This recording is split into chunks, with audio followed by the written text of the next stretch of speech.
Hey! We're doing a new video with Nerdforge, a quite special video. We're gonna shoot an action sci-fi. I'm so excited. You're the main character. Yeah, my first big acting gig. We have a big location. We have a lot of lights, running in corridors, guards, costumes, silly string. And you guys made some props? Yes. I'm excited. I'm just bringing me and the props. Yeah. And a dog. And a dog. I'm gonna stand on a hoverboard filming like this. Really? For the first time. Yeah, I'm gonna try. You have seen it. This is after we shot. No. It's not? Okay. So, stay tuned for this video.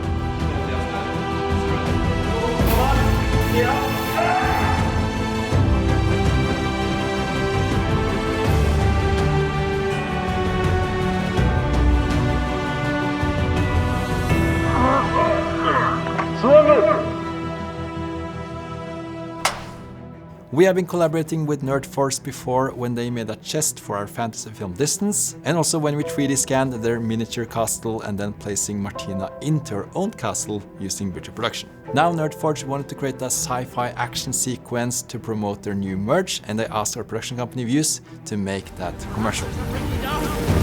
What's happening? Where am I?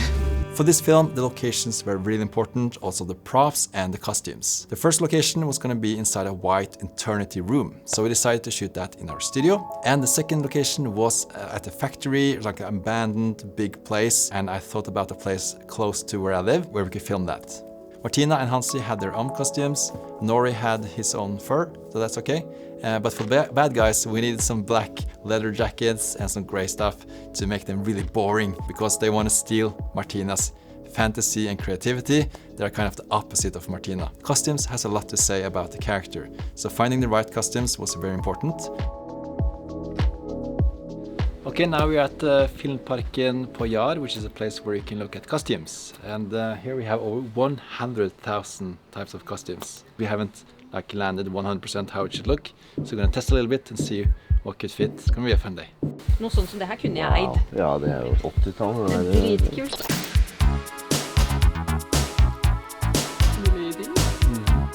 Det er noe gøy. Matrix. Ja, jeg tror det. Det var en vibe. And it's crazy just changing glasses, how much that has to say with the character. So making a sci-fi action sequence, think about the costumes, because you're gonna say a lot about the characters in the movie. Ja.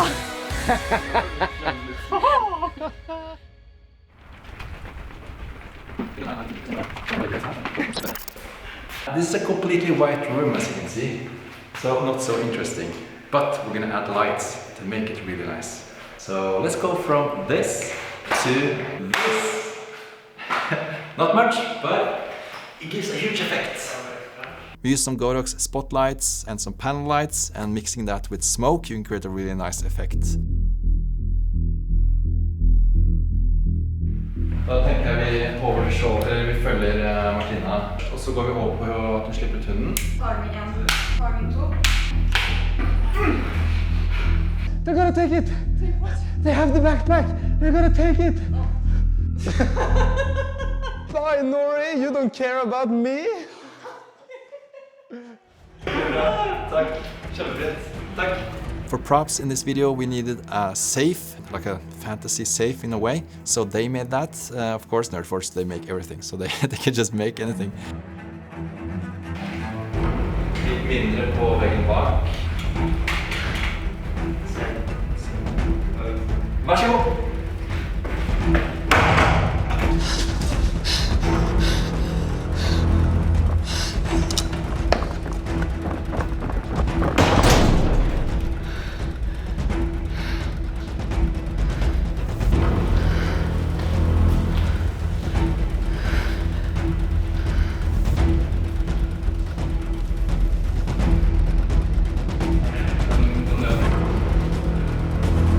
Når vi først begynner da, så hører dere det da. Der.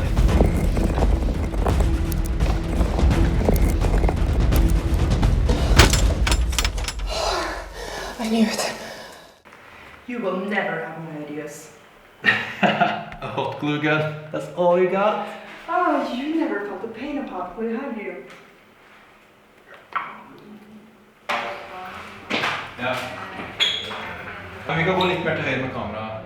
Also, we need some futuristic guns, so they bought some plastic water gun and just spray painted it, and yeah, just painted it to look like it was metallic and futuristic.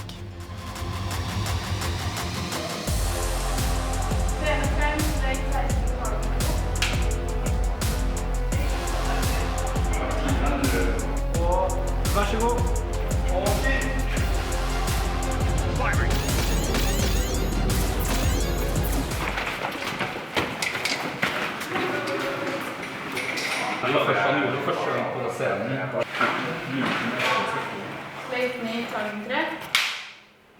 You never felt the pain of hot glue, did you? So Martina was going to use glue gun as her weapon in this video. It fitted really well, Nerdforge having a glue gun as a weapon, as they make a lot of stuff with those kind of equipment. Of course, the glue gun could not shoot, so we had to add that in post. Like what's coming out from the glue gun, we had to add in post. But what was going to hit the guards and the custodians, that was going to be on set. We found this seal string spray. We call it confetti spray in Norway. This sets out like this string of something which attaches to your clothes or face and then dries, and then you can remove it afterwards. But it could really well look like a glue gun or something like that. So we used this on set, and then they had to pretend that it was kind of melting on their face or something like that. Some sound design added in post and some voice from the guards, and yeah, ended up quite cool actually. Where's Hansi? 3, 2, 1.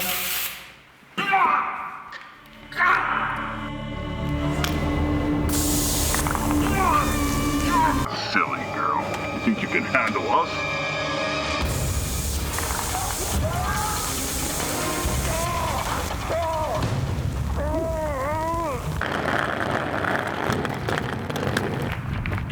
The main light rig for this shoot was some powerful lights placed on the ceiling of this construction. Important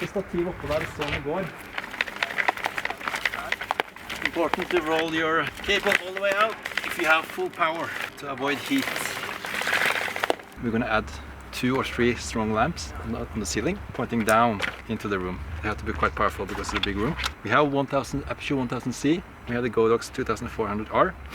The last lamp we have is the Aperture 1200X, which is bicolor, tungsten and daylight. But you can also tweak it a bit, so you can get the red color, actually. That's the thing that some people don't know.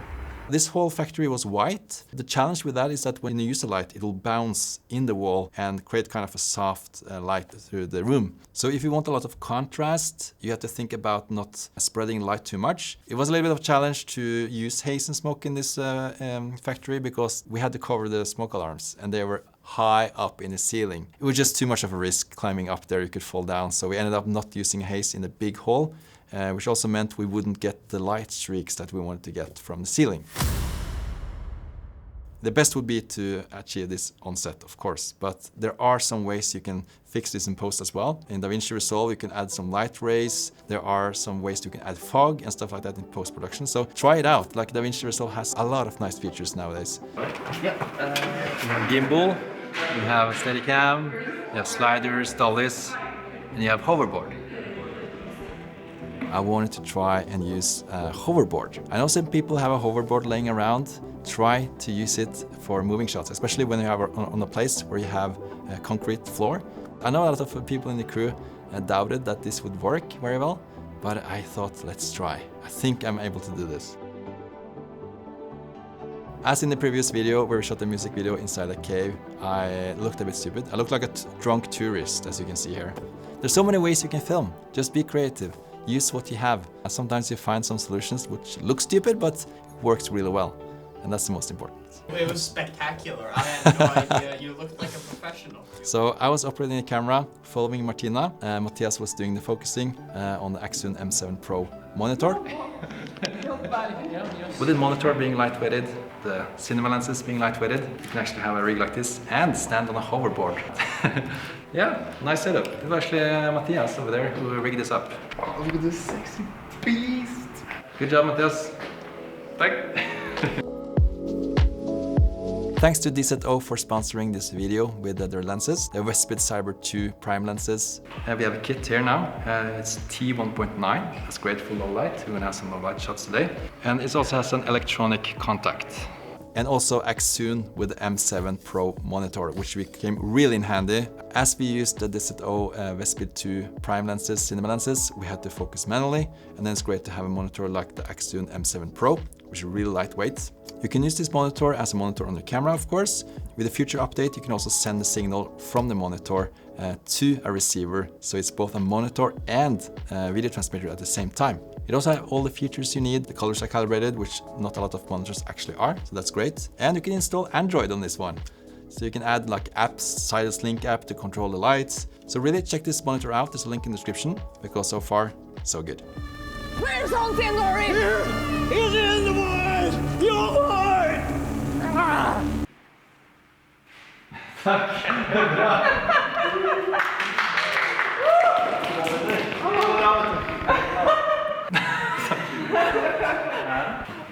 ble dritbra! Kjempebra. Se bra.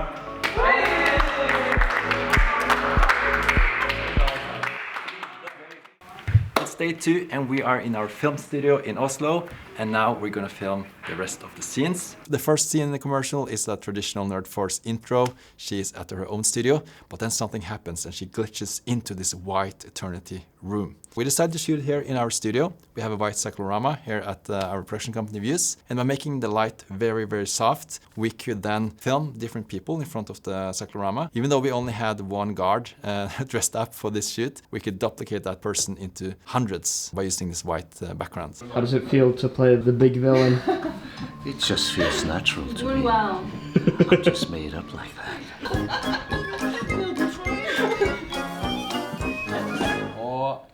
Vær så god. What is this place? They are contained until reason is ensured. The construct's entropy budget is exceeded. The parameters are breaking down. What's happening? Where am I? Hansi! Off-channel assets are quarantined. Just give us your ideas and they'll be fine. You locked them up? They are contained until reason is ensured. Listen, just give us your ideas and the anomalies will stop. Great grapes.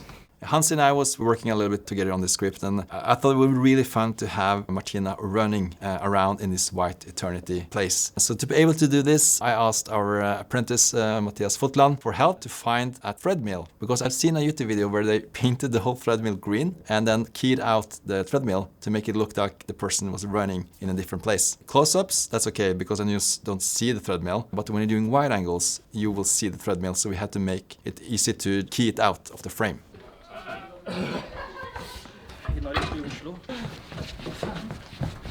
So Fottland, good job. Thank you. It was a nightmare to get out of the house. It's heavy. And instead of making it white, we made it green. Oh, you made it green.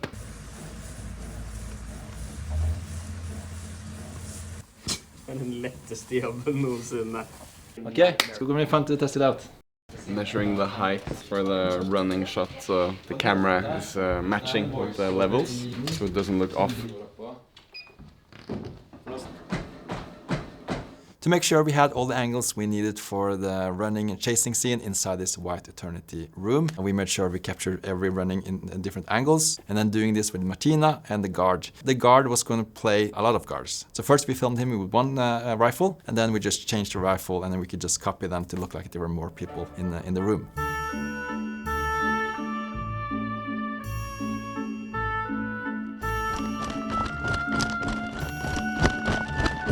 Stop! Come back here! Yay! So now we're going to reveal who you are. Stian! A famous Bollywood actor. He played in Chandyada 2. Deepak. Also Korean chutney goes around world. Okay? Jeg har halvt indisk, så. I feel sorry for Stian, who played the guard, because he had this mask on, which was quite hard to breathe inside, and he was gonna run around like almost like he was exercising. You know, sometimes you have to sacrifice a little bit to get the perfect shots, and Stian really did that. And also Martina, of course, running around. She had to look sometimes back. You have to have some people also staying ready to catch her if she falls. So yeah, that was a fun scene to shoot. And this is some of the final result from this scene. Restart the simulation. Contain the subject. No, never!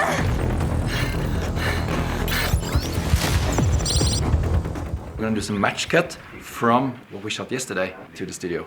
Mathias, you are an expert on this monitor. Yeah. So it has like an overlay feature, so you just load a still image on either a SD card or you can load it onto the monitor itself. And then you can go into the overlay feature and then you just find the still you want. Yeah. And then you can put it on.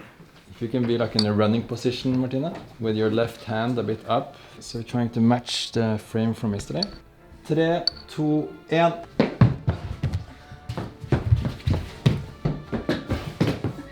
Supert, veldig bra. That's it? It is a wrap. wrap. Woo! Amazing! What was the most fun scene? For me, I think it definitely was with Peter. The whole epic stand-up with a little glue gun. It was just so dumb. I felt so bad, like grabbing a shirt and stuff. But he's so lovely. Yeah. Such a fun scene to act out. So we can actually jump in time. So already now, the film is ready. What? It's already done. You're so fast, editors. So guys, if you want to check out the final result, go to the Nerdforge YouTube channel and of course subscribe, because they have amazing content. And if you haven't heard about them, I don't know where you've been. So, Thank you so much. It's been amazing. Thank you my for God. being so Amazing. professional and doing all this. Well, if you look at some of these shots, it doesn't look so professional. Yeah, just don't say that. Don't say that. It doesn't matter how you do it, as long as the result is good, right? Sorry, I forgot my mic.